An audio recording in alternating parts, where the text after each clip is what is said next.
We were touring the Agora, the ancient marketplace of Athens, walking in the footsteps of the Apostle Paul, who preached the gospel among great stone temples.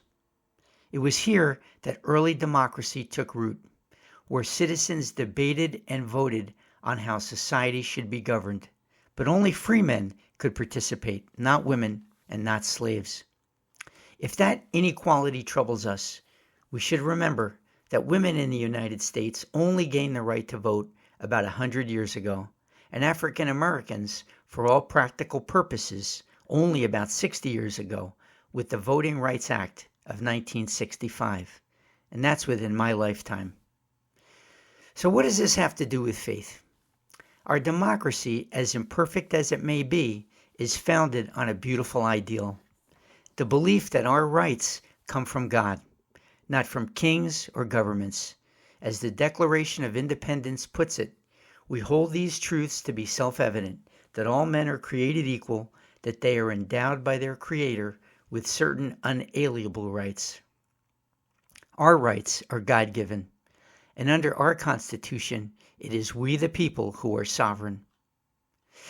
While in Athens, our tour guide explained that those who failed to participate in democracy were called Idiōtēs, a term for citizens who declined public responsibility. It's where we get the word idiot. In ancient Athens, it referred to someone who didn't care enough to take part. A sobering reminder of how little things change. And just a few Sundays later, our pastor quoted Rabbi Elliot N. Dorff, who writes that we are not only the descendants of those who gave us life, but also the ancestors of those yet to come, and accountable to both. It was around Memorial Day, and my thoughts turned to my father, a bombardier in the Pacific in World War II. He flew harrowing missions, braving anti-aircraft fire in a B-29 over a deadly enemy. I imagine him shivering in the thin air of 30,000 feet, fighting for his life, and ultimately giving me mine.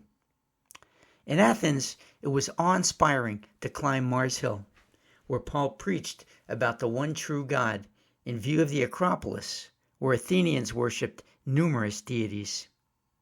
Later in Ephesus, we stood where Paul preached boldly for 3 years, causing riots, defying Roman authority, risking death to proclaim a message that would reshape the world.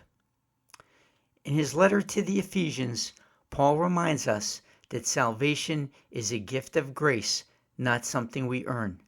This is from Ephesians 2. For we are his workmanship, created in Christ Jesus for good works, which God prepared beforehand that we should walk in them. That same grace, that divine empowerment, is at the core of our nation.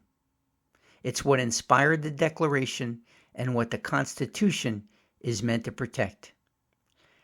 Preserving that legacy is what we owe those who came before us and those yet to come. Until next time, stay safe, be brave, and keep walking in the light. The song pairing is New Promised Land.